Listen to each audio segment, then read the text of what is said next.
Relationship इस phase में सही है या गलत, इस एक रियल लाइफ स्टोरी से समझ आ जाएगा। मैं 2 स्टोरी बताने वाला हूँ। दोनों केस मेरे फ्रेंड की है और एक रियल लाइफ एक्सपीरियंस शेयर करने वाला हूँ। तो वीडियो को अगर एंड तक नहीं देखोगे तो कुछ नहीं समझ आएगा। Hi everyone, this is your medical वाले भैया, third year MBBS student from government medical college JSR. Case 1। तो ये बात है आज से 3 साल पहले की। मेरी एक फ्रेंड का ये फर्स्ट अटैम्प्ट होने वाला था नीट में। उसके फ्रेंड्स और टीचर के नज़रों में वो एक ब्राइट स्टूडेंट हुआ करती थी। फिर रिज़ल्ट आता है जिसमें कि उसका 550 मार्क्स बनता है आउट ऑफ 720।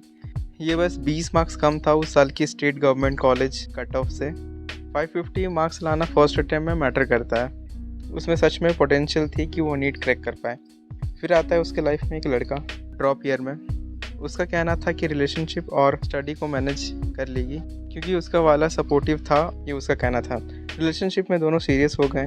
मिनट की बातें अब घंटों में होने लगी। दिन भर बातें, फिर रात भर पढ़ाई, कुछ ऐसा उसका शेड्यूल रहने लगा। स्टार्टिंग में बाकी रिलेशनशिप की तरह सब कुछ सही चल रहा था। फिर धीरे धीरे दोनों के बीच में मिसअंडरस्टैंडिंग और झगड़े होने शुरू हो गए और जिस दिन ऐसा होता वो उस दिन वो पढ़ाई नहीं कर पाती। फिर एक दिन उसे पता चला कि उसका बॉयफ्रेंड उसे चीट कर रहा है। दोनों में ब्रेकअप हुआ। इन सब वजहों से उसका महीनों बर्बाद हो गए। फिर वह नीट का रिज़ल्ट आया जिसमें उसके 400 से भी कम मार्क्स बने। जहाँ उसका पोटेंशियल था अच्छे मार्क्स से नीट क्रैक कर पाना, वहीं दूसरी ओर वो उसे बीडीएस जैसा कोर्स भी नहीं मिल पाया। केस 2। मेरा एक और फ्रेंड था जिसने मेरे साथ ही प्रिपरेशन करना शुरू किया था। उसका भी सपना था कुछ अच्छा करना लाइफ में। पेरेंट्स की एक्सपेक्टेशन थी और घर की जिम्मेदारी भी थी उस पर। प्रिपरेशन अच्छा चल रही थी। फिर एक दिन उसे एक रिसेप्शन में एक लड़की पसंद आती है। कुछ दिन उसके बारे में ही बात करता रहा। फिर समहाउ उसे पता नहीं कैसे बट उसे नंबर उसका मिल गया। दोनों एक दूसरे को पसंद करते थे तो दोनों रिलेशनशिप में भी आ गए। रिलेशनशिप अच्छी चली और 1 साल बीत गया। अब लड़की के ऊपर शादी का प्रेशर आने लग गया।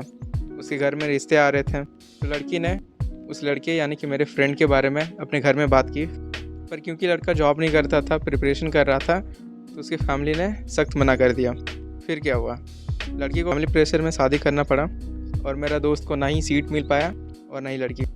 इन दोनों ही केस में भले गलती किसी की हो या ना हो, पर दोनों को डिज़र्विंग पोजीशन नहीं मिल पाया। लाइफ में अपॉर्चुनिटी मिल रही है तो उसका फ़ायदा उठाओ, ना कि ये सब डिस्ट्रैक्शन में पड़ के अपना समय बर्बाद करो।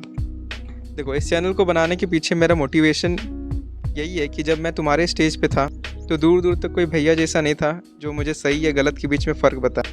प्रिपरेशन कैसे करे, कौन सी बुक करे, कौन सी नहीं, जिसकी वजह से मैंने बहुत सारी गलती करके अपना समय बर्बाद किया हूँ। तो वो गलती तुम लोग ना करो, इस वजह से मैंने ये चैनल बनाया है ताकि तुम लोग को सही गाइडेंस तुम लोग तक पहुँचे।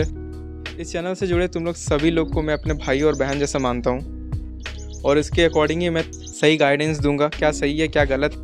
क्योंकि तुम लोग इस एज में इतना मैच्योर नहीं होते कि अपना सही लाइफ पार्टनर ढूंढ पाओ, फिर आगे चल के पछताते हो।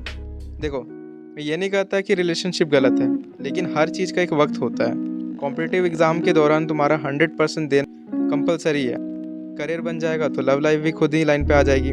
लेकिन अगर अभी फोकस बिगाड़ दिया तो ना करियर बन पाएगा और ना ही रिलेशनशिप टिक पाएगा।